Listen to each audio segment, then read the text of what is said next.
Hello class 6 7th and 8th maths में कुछ definition लिखवाई जा रही है जिसमें पार्ट 1 हो चुका है और ये आपका पार्ट सेकंड है।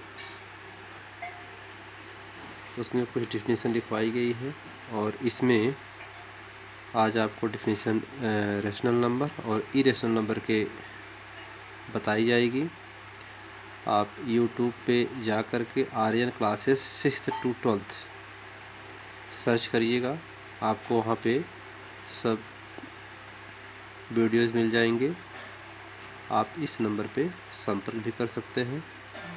तो मैं आपको पहले रेशनल नंबर का डेफिनेशन बताता हूँ। रेशनल नंबर मीन्स परिमेय संख्याएं।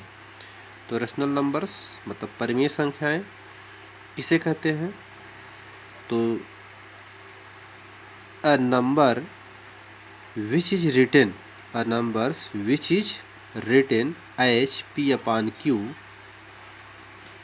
but q not is equal to 0 are called a rational number। कह रहा है कि रेशनल नंबर वह नंबर है जो p अपान q के रूप में लिखा जाए बट q कभी 0 के बराबर न हो, यानी q की वैल्यू 0 नहीं होनी चाहिए, तो वह रेशनल नंबर कहलाता है। आइए आपको एग्जाम्पल में दिखाते हैं। जैसे 1/2, 3/5, 7/2, -7/3, -9/11 etc। यहाँ पर आपको जितने भी नंबर्स दिए गए हैं सब रेशनल नंबर हैं, यानी p अपान q के रूप में है। जो p अपान q के फॉर्म में दिखाई दे उसे हम क्या कहते हैं? रेशनल नंबर कहते हैं, या इसको रेशियो भी बोलते हैं जो अनुपात में लिखा जाए, और इसको फ्रैक्शन भी कहते हैं। तो रेशनल नंबर को रेशियो भी कहते हैं, फ्रैक्शन भी कहते हैं। बट आपकी क्लास में यहाँ पे रेशनल नंबर के नाम से डिफिनीशन जानते हैं। तो numbers which is written as p upon q but q not is equal to 0 are called a rational number. Rational number को p अपान q के फॉर्म में लिखा जाता है, वे नंबर्स रेशनल नंबर्स कहलाते हैं। तो 1/2, 3/5, 7/2, -7/3, -9/11 या 2/-8 ये सब क्या है? रेशनल नंबर हैं। रेशनल नंबर दो प्रकार के होते हैं, एक पॉजिटिव होता है, एक निगेटिव होता है। अब निगेटिव रेशनल नंबर जो होता है वह -7/3 है, वो अंश में हो यानी न्यूमरेटर्स में हो या डिनोमिनेटर्स में हो, बात एक ही होती है। ऊपर वाले को क्या कहते हैं? न्यूमरेटर्स, और नीचे वाले को डिनोमिनेटर्स यानी अंश और हर।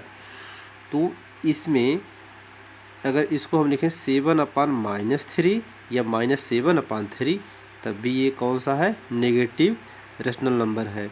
इसी को ये अगर हम -7/-3 लिखते हैं तो यह जो है माइनस से माइनस कैंसिल होकर के पॉजिटिव में बचेगा 7/3, जो पॉजिटिव रेशनल नंबर हो जाएगा। इन सब चीज़ों को ध्यान देना है आपको।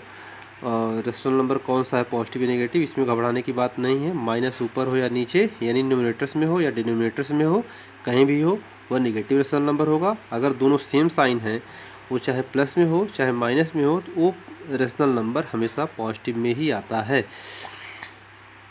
बस आपको ये देखना है कि जो p अपान q के फॉर्म में हो, p अपान q जैसा दिखाई देता हो, वह क्या कहलाएगा?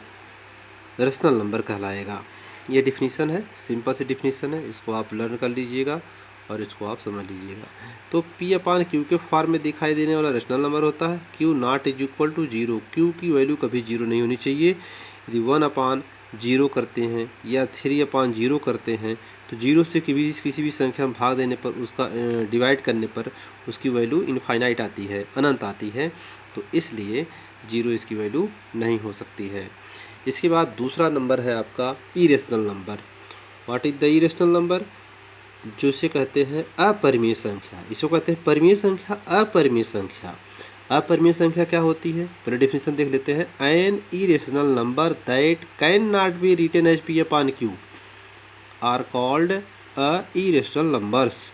यानी कह रहा है कि जो पी अपॉन क्यू के फॉर्म में न लिखा जा सके उसे हम क्या कहते हैं? इरेशनल नंबर कहते हैं। जैसे √2h, √2, √3, √7, पाई, ये सब क्या है? पाई, ये सब क्या है? इरेशनल नंबर हैं। इरेशनल नंबर कभी भी इसकी वैल्यू ख़त्म नहीं होती है। या 1/3, ये 1/3 इरेशनल नंबर है क्योंकि 3 का डिवाइड जब आप 1 में करेंगे तो इसकी वैल्यू कभी ख़त्म नहीं होगी। 3 3 जा 9, फिर 1 आएगा, फिर आप 0 उतारेंगे, 3 3 जा 9, फिर माइनस करेंगे 1 आएगा, फिर 0 ऊपर से आएगा, 3 3 जा 9, फिर 1 आएगा। ऐसे आपका इनफाइनाइट तक ये वैल्यू चली जाएगी। यानी 1/3 जो है वह 0.333 ऐसे इनफाइनाइट तक आती चली जाती है, इसलिए इसको इरेशनल नंबर कहते हैं। तो इरेशनल नंबर किसे कहते हैं? जिसकी वैल्यू कभी जिसका रिमाइंडर कभी शून्य न आए उसे हम इरेशनल नंबर कहते हैं। वह पी अपॉन क्यू के फॉर्म में नहीं लिखा जा सकता है, लेकिन पी अपॉन क्यू के जो होते हैं रेशनल नंबर, उनका कहीं न कहीं जा कर के वो 0 हो जाते हैं, उसका रिमाइंडर 0 हो जाता है। आज आपको इस टॉपिक में बस इतना ही। अगले टॉपिक में आगे आपको डेफिनेशन बताई जाएगी, आप इसका नोट्स बनाते चलें। और यहाँ पर आप यूट्यूब पे जा कर के Aryan classes 6th to 12th डालेंगे तो वहाँ पे आपको ये वीडियो मिल जाएगा। आपको कोई प्रॉब्लम हो वहाँ पे कमेंट बॉक्स में ले सकते हैं और इस पे आप फ़ोन भी कर सकते हैं, व्हाट्सएप नंबर भी है। धन्यवाद।